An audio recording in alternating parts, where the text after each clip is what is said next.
निगाह मुमिन सौत बदल जाती है तकदीर।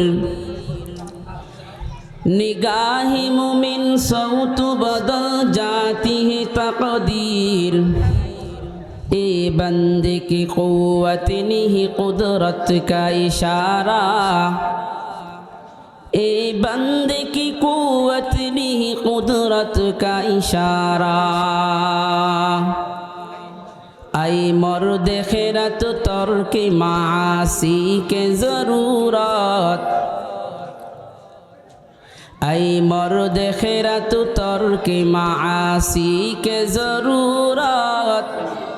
अब सोहबत सालिह की सिवा कोई नहीं चारा। अब सोहबत सालिह की सिवा कोई नहीं चारा। मरदूद है पीछे ही खबर नहीं लेकिन। मरदूद है पीछे ही खबर नहीं लेकिन। ए वक्त में हालांकि जो आमाल सारा। ए वक्त में हालांकि जो आमाल सारा। ও আমার ফেরেশতারা, ওই যে দেখা যায় দুনিয়ার মধ্যে ভিটি মালদা নামক এক স্থানে আমার কিছু বান্দারা একসাথে সমবেত হয়ে তারা কি যেন শুনতেছে। আল্লাহ তাআলা জানা সত্ত্বেও তিনি অতি আনন্দ উৎসাহের সহিত তিনি ফেরেশতাকুলকে জিজ্ঞেস করেন।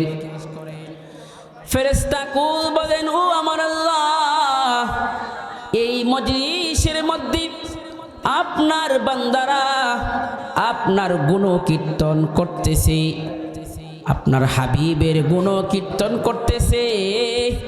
আপনাকে পাওয়ার জন্যে তারা এই কোন শীতের মধ্যে বসে আছে। আপনার মুহাব্বতের প্যারা বান্দা হওয়ার জন্যে আরামের তুষক ছাড়িয়া আপনার ওই বান্দারা এই মজলিসের মধ্যে বসে আছে। আল্লাহ তাআলা পরক্ষণেই ফেরেশতাদেরকে বলেন, ও আমার ফেরেশতারা, আমার ওই বান্দারা যে আমি আল্লাহ রাব্বুল আলামিনের গুণগান শুনতেছে, তারা কি কোনোদিন আমি আল্লাহ তাআলাকে দেখেছে? বলে না না। বলে তারা কি কোনোদিন আমার জান্নাতকে দেখেছে? বলে না। বলে তারা কি কোনোদিন আমার জাহান্নাম দেখেছে? বলে না। আমার আল্লাহ রাব্বুল আলামিন ফেরেশতাদেরকে ডেকে বলেন, ও আমার ফেরেশতারা, তোমরা সাক্ষী থাকো, তোমরা সাক্ষী থাকো। যেই বান্দারা আমি আল্লাহ তাআলাকে দেখে নাই, যে বান্দারা আমি আল্লাহ তাআলার তৈরি জান্নাত দেখে নাই, যে বান্দারা আমি আল্লাহর তৈরি জাহান্নাম দেখে নাই, যে বান্দারা কোরআন হাদিসকে বিশ্বাস করে, আমি আল্লাহ তাআলাকে পাওয়ার জন্যে, আমি আল্লাহ তাআলার সুনজর পাওয়ার জন্যে যারা এই কনকনে শীতের মধ্যে বসে আছে, যে সমস্ত ভাইয়েরা এই আয়োজনটা করেছে, তোমরা সাক্ষী থাকো, আমি আল্লাহ রাব্বুল আলামিন ওই সমস্ত বান্দাগুলার সমস্ত সগীরা গুনাহ আমি আল্লাহ ক্ষমা করে দিলাম। বলি সুবহানাল্লাহ। মুসলমান ইমানদার ভাইরা আমার, এই মজলিসটা এত দামি। অন্যত্রে আল্লাহর হাবিব বলেন, যেই মজলিসের মধ্যে, যে স্থানের মধ্যে আল্লাহ রাব্বুল আলামিনের গুণকীর্তন করা হয়, যে মজলিসের মধ্যে আল্লাহ তাআলার রাসূলের গুণকীর্তন করা হয়, এই মজলিসটা শুরু থেকে শেষ অবধি আল্লাহ তাআলা এই মজলিসটাকে, আল্লাহ রাব্বুল আলামিন ফেরেশতাদের মাধ্যমে এই মজলিসটাকে তিনি ঘেরাও করে রাখেন। এবং এই মজলিসটা শেষ হওয়ার পর্যন্ত আল্লাহ তাআলা এই মজলিসটার মধ্যে রহমত শুধু বর্ষাইতে থাকেন। বলি সুবহানাল্লাহ। সুতরাং এটি হলো খুবই গুরুত্বপূর্ণ এবং তাৎপর্যপূর্ণ মজলিস। এই মজলিসে এটা আছে কিন্তু আগামীকাল থাকবে না। সুতরাং আমরা যারা এখনো বাইরে ঘোরাফেরা করতেছি, আমরা দ্রুত চলে আসি। আমি আপনাদের সম্মুখে আল্লাহ রাব্বুল আলামিনের একখানা আয়াতে কারিমা তেলাওয়াত করেছি। তেলাওয়াতকৃত আয়াতের মধ্যে আল্লাহ রাব্বুল আলামিন দুনিয়ার সমস্ত ঈমানদারদেরকে ডেকে বলতেছেন, ইয়া আইয়ুহাল্লাযীনা আমানু, হে ঈমানদারগণ, ইত্তাকুল্লাহ, আল্লাহকে ভয় করো। মুসলমান ঈমানদার ভাইরা আমার, আল্লাহ রাব্বুল আলামিন পবিত্র কুরআন মাজিদের মধ্যে দুনিয়ার সমস্ত বান্দাদেরকে, সমস্ত লোকদেরকে আল্লাহ তাআলা দুইভাবে ডেকেছেন। একটা হলো আম আর একটা হলো খাস। আমভাবে আল্লাহ তাআলা সমস্ত মানুষকে, চাই সে মুসলিম হোক, চাই সে হিন্দু হোক, চাই সে বৌদ্ধ হোক, চাই সে খ্রিস্টান হোক, সে যে ধর্মেরই হোক না কেন, আল্লাহ তাআলা আমভাবে আল্লাহ তাআলা একত্র বলেন, ইয়া আইয়ুহান নাস, হে লোক সকল, উবুদু রাব্বাকুম, তোমরা আমি আল্লাহ রাব্বুল আলামিনের ইবাদত করো। অন্যত্রে আল্লাহ রাব্বুল আলামিন খাস ভাবে শুধু বিশ্বনবী মুহাম্মদ মুস্তাফা সাল্লাল্লাহু আলাইহি ওয়াসাল্লামের উম্মত এবং আল্লাহ তাআলা তার প্যারে বান্দাদেরকে অন্যত্র তিনি ডেকে ডেকে বলেন, ইয়া আইয়ুহাল্লাযীনা আমানু, হে ঈমানদারগণ, ইত্তাকুল্লাহ, তোমরা আল্লাহ তাআলাকে ভয় করো। শুধু ভয় করলেই চলবে না, ইত্তাকুল্লাহ, আল্লাহকে ভয় করো। শুধু ভয় করলেই চলবে না, হাক্কা তুকাতিহি, ভয় করার মতো ভয় করতে হবে। তাকওয়া কাকে বলা হয়? খলিফাতুল মুসলিমিন উমরে ফারুক রাদিয়াল্লাহু তাআলা আনহু হযরতে খুবাইব রাদিয়াল্লাহু তাআলা আনহুকে বলেন, যে হে খুবাইব, তাকওয়া কি জিনিস তুমি আমাকে একটু বলো। হযরতে খুবাইব রাদিয়াল্লাহু তাআলা আনহু বলেন, হে খলিফাতুল মুসলিমিন, আপনি শুনতে চান তাকওয়া কাকে বলে? বলে, হ্যাঁ, তুমি আমাকে একটু বলো। এবার সাহাবী বলতে শুরু করলেন, হে খলিফা, আপনি কি কোনোদিন এমন কোনো রাস্তা দিয়ে হেঁটেছেন যে রাস্তার মধ্যে কাঁটা রয়েছে? বলে, হ্যাঁ, আমি হেঁটেছি। সাহাবী বলেন, হে খলিফাতুল মুসলিমিন, আপনি ওই কাঁটা যুক্ত রাস্তা দিয়ে আপনি কিভাবে হেঁটেছেন? বলি, সাহাবী, আমি ওই কাঁটা যুক্ত রাস্তা দিয়া আমি এমনভাবে হেঁটেছি যার কারণে আমার পায়ের মধ্যে যেন একটু কাঁটা না বিধি। খলিফাতুল মুসলিমিনের এই কথা শোনার সঙ্গে সাহাবী বলেন, এটার নামই হলো তাকওয়া। অর্থাৎ আপনি যেমন এই দুনিয়ার মধ্যে কাঁটা যুক্ত রাস্তা দিয়ে হাঁটার সময় আপনি আপনার পাও বাঁচাইছেন, আপনি আপনার কাপড় বাঁচাইছেন, আপনার শরীরে যেন, আপনার পায়ে যেন কোনো একটা কাঁটাও না বিধে, এই জন্য আপনি চেষ্টা করেছেন।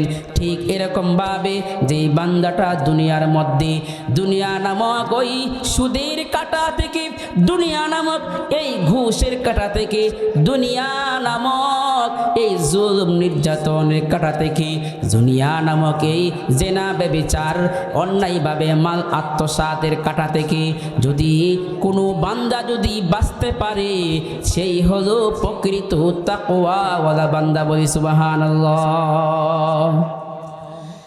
যার ভিতরে আল্লাহ তাআলার ভয় আছে, যার ভিতরে আল্লাহ তাআলার তাকওয়া আছে, ওই ব্যক্তিটা কোনোদিন কোনো পাপ করতে পারে না। পুলিশি পাহারা যেখানে ব্যর্থ, সেনাবাহিনী, আর্মি, র্যাব বাহিনীর পাহারা যেখানে ব্যর্থ, স্যাটেলাইটের মতো তীক্ষ্ণ দৃষ্টি যেখানে ব্যর্থ,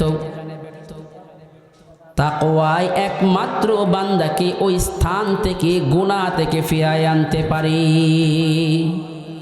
খলিফাতুল মুসলিমিন উমরে ফারুক রাদিয়াল্লাহু তাআলা আনহু একবার তিনি কোথাও যাওয়ার জন্য বের হলেন। হাঁটতেছেন, প্রতিমধ্যে তিনি দেখতে পাইলেন এক রাখাল, সে পাহাড়ের পাদদেশে সে বকরি চড়াইতেছে।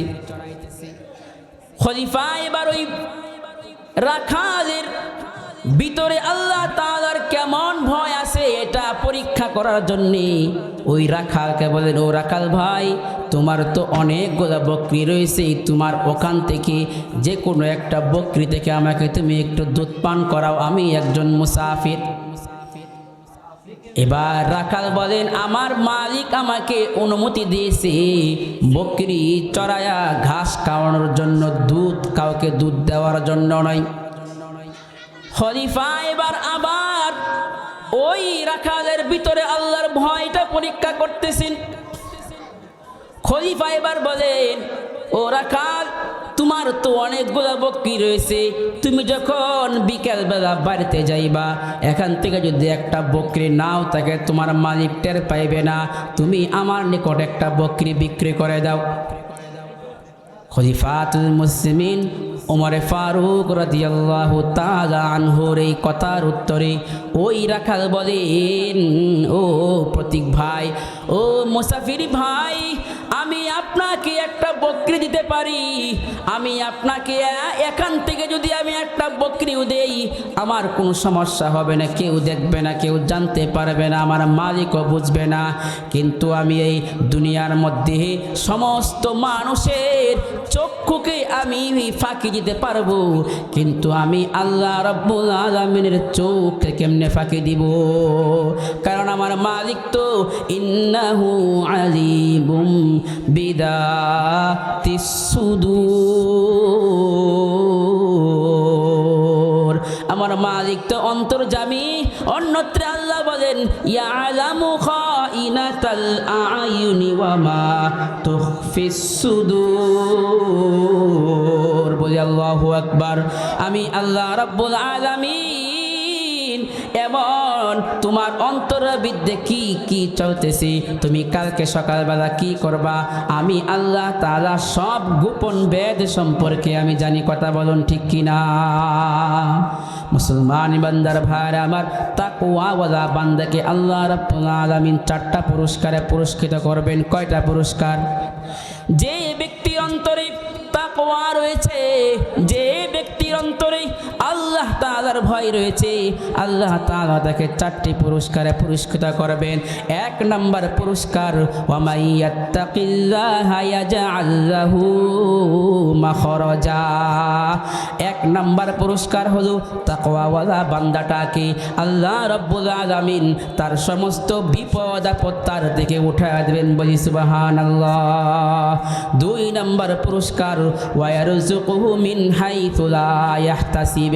যেই বান্দাটা রিজিকের জন্য সকাল থেকে নিয়ে সন্ধ্যা পর্যন্ত, রাত পর্যন্ত এই রিজিকের পিছনে দৌড়ায়, কেমনে টাকা বেশি অর্জন করা যায়, যেমনে কিভাবে বেশি বেশি সম্পদের মালিক হওয়া যায়, যে বান্দাটা রিজিকের পিছনে দৌড়ায়, আল্লাহ রাব্বুল আলামিন বলেন, ওয়া ইয়ারযুকুহু মিন হাইথু লা ইয়াহতাসিব। আমি আল্লাহ রাব্বুল আলামিন তাকে এমন জায়গা থেকে রিজিক দিব যা সে কোনোদিন কল্পনাও করতে পারে নাই। বলি সুবহানাল্লাহ। 3 নম্বর পুরস্কার, ওয়া মাইয়াত্তাকিল্লাহা ইউকাফির আনহু সাইয়্যাতিহি ওয়া ইউযিম লাহু আজরা। 3 নম্বর পুরস্কার হলো, যেই ব্যক্তিটা আল্লাহ তাআলার ভয় নিয়ে চলে, যেই ব্যক্তিটা তাকওয়ার গুণে গুণান্বিত, যে ব্যক্তিটা সব সময় চিন্তা করে যে আমার উপরে আমার আল্লাহ আছে, জমিতে গেলেও আল্লাহকে স্মরণ করে, দোকানে গেলেও আল্লাহ তাআলাকে স্মরণ করে, যে স্থানে যায় আল্লাহ তাআলার ভয়টা তার ভিতরে সব সময় থাকে, ওই ব্যক্তিটাকে 3 নম্বর পুরস্কার দেওয়া হবে। আল্লাহ রাব্বুল আলামিন তার সমস্ত গুনাহ খাতা ক্ষমা করে দিবেন। বলি সুবহানাল্লাহ। 4 নম্বর পুরস্কার, যে ব্যক্তিরা তাকওয়ার গুণে গুণান্বিত হবে, যে ব্যক্তিরা আল্লাহ তাআলার ভয় নিয়ে চলে, আল্লাহ তাআলা বলেন 4 নম্বর পুরস্কার, ওয়া মাইয়াত্তাকিল্লাহা ইউকাফির আনহু সাইয়্যাতিহি ওয়া ইউযিম লাহু আজরা। আমি আল্লাহ রাব্বুল আলামিন তাকে আমার দেওয়া উত্তম প্রতিদান জান্নাত তাকে দান করবে। সুবহানাল্লাহ। সুতরাং আমার ভাইয়েরা আমার, আল্লাহ তাআলার ভয় ভিতরে থাকতে হবে। আল্লাহ তাআলার ভয় যদি আমি আপনার ভিতরে থাকে, তাহলেই আমরা প্রকৃত তাকওয়াওয়ালা, প্রকৃত তাকওয়ার গুণে গুণান্বিত। সাহাবায়ে কেরামের ভিতরে কেমন তাকওয়া ছিল, এটা শুনলে আপনারা অবাক হয়ে যাবেন। খলিফাতুল মুসলিমিন উমর ফারুক রাদিয়াল্লাহু তাআলা আনহু সম্পর্কে বলেন, যে উমর সম্পর্কে আল্লাহর হাবিব সাল্লাল্লাহু আলাইহি ওয়াসাল্লাম বলেন, লাউ কানা বাদি নাবিয়ান লাকানা উমর, আমার পরে যদি এই দুনিয়ার বুকে কোনো নবী আসতো, সে আর কেউ নয়, সে হয়তো উমর।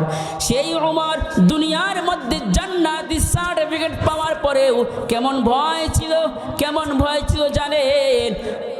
খলিফাতুল মুসলিমিন উমর ফারুক রাদিয়াল্লাহু তাআলা আনহু হযরতে হুযায়ফা ইবনে ইয়ামান রাদিয়াল্লাহু তাআলা আনহুর নিকট মুনাফিকদের একটা লিস্টি ছিল, এবং আল্লাহর হাবিব হুযায়ফাকেও বলে গিয়েছেন যে, হে হুযায়ফা, তুমি এই মুনাফিকদের লিস্টিটা তুমি কারো কাছে বলিও না।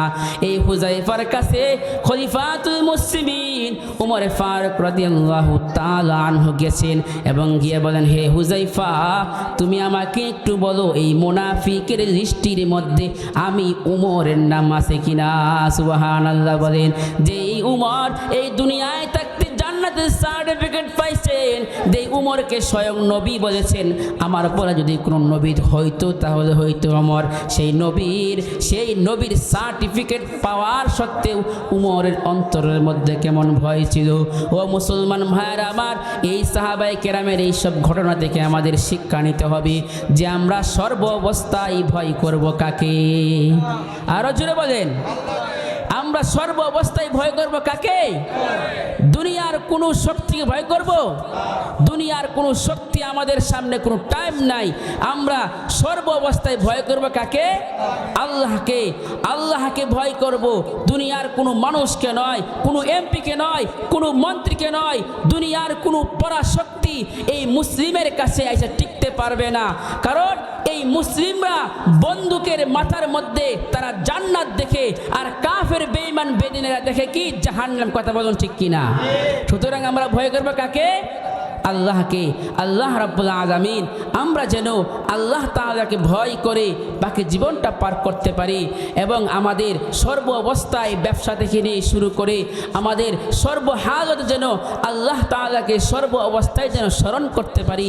আল্লাহ তাআলা আমাদেরকে সে তৌফিক দান করুন সবাই আমিন। ওয়া আখির দাওয়ানা আনিল হামদুলিল্লাহি রাব্বিল আলামিন।